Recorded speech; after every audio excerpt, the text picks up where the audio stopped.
here is The View's Ana Navarro. And Ana Navarro was on CNN. Somehow the woman is on The View and on CNN. I mean, what deal with the devil she made, I have no idea.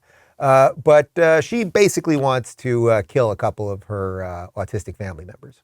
The mother before, during, and after the child. And I am not anybody to tell you what you need to do with your life or with your uterus. And because I have a family with a lot of special needs kids.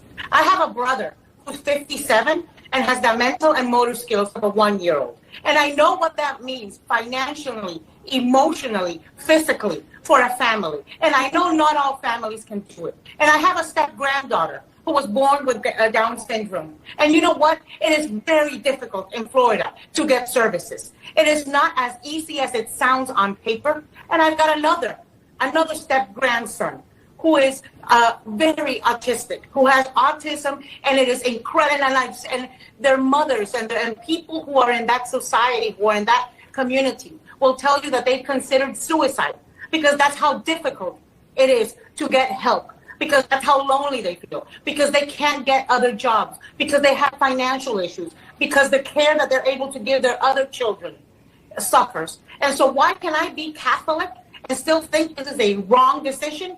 Because I'm American. I'm Catholic inside the church. I'm Catholic when it comes to me. But there's a lot of Americans who are not Catholic and are not Christian and are not Baptist. And you have no damn right to tell them what they should do with their bodies. Nobody does. There's so much there. It's like, ah. Okay, so first off, again, the irony of these people. This is the same psycho lunatic who would sit at that table with those harpies of The View for the last 2 years, demanding that you get injected with something, an experimental vaccine, or you get fired. So her argument about my body, that's all just complete nonsense and bullshit. Secondly, we can have an honest discussion about what sort of benefits there should be at the state level or federal level or whatever for children with special needs, and whether that should be done through private charities or some level through the government, and again, whether that's federal or state or whatever that might be. But in essence, what she's saying there is, oh, I've got these kids in my family and we should have aborted them. And I'm pretty sure she's not getting invited to Christmas, as Michael just pointed out while we were watching that. Because I have no doubt that the mothers of those children, the fathers of those children, whether they're autistic or whatever else they have, or for the, well, not many people watch CNN, but for anyone who has an autistic child or a child with other developmental disabilities or whatever it might be, as hard as that is, and everyone's entitled to making their own choices in life and figuring out how to do things, and again, whether it's public funding on these things or private funding on these things or whatever, it's like basically she just said we should have aborted them. That is in essence what she just said. They'd be better off dead than alive. So that's Ana Navarro's take on that. And it gets worse. It gets worse. These people are completely out of control. Here's Democrat Representative Jackie Speer with a bit of a call for insurrection. There is a war out there, and we need to recognize that we've got to armor up. That's right. This is not a drill. There's a war. Armor up. Remember Lori Lightfoot a couple weeks ago, call to arms? I mean, they can do all of the things that they purported Donald Trump to do. But do not worry, as the war comes, as this Handmaid's Tale unfolds right in front of us, New York Attorney General Letitia James, she's going to fund the abortion. So you can go to New York, kill a baby, and then go over to Coney Island and get on the roller coaster.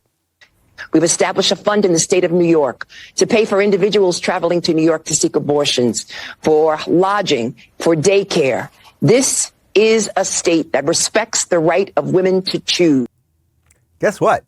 I'm actually okay with this. I actually am okay with this. I believe in states' rights. So if New York wants to become a haven for abortions, if California wants to become a haven for abortions, if people in New York want their tax dollars to go so that low-income black girls in Alabama can travel there to have their babies aborted, and then, you know, maybe you get like, I don't know, you get like a coupon for ice cream or something while you're there. If that's what New York residents want their tax dollars to go to, that is democracy.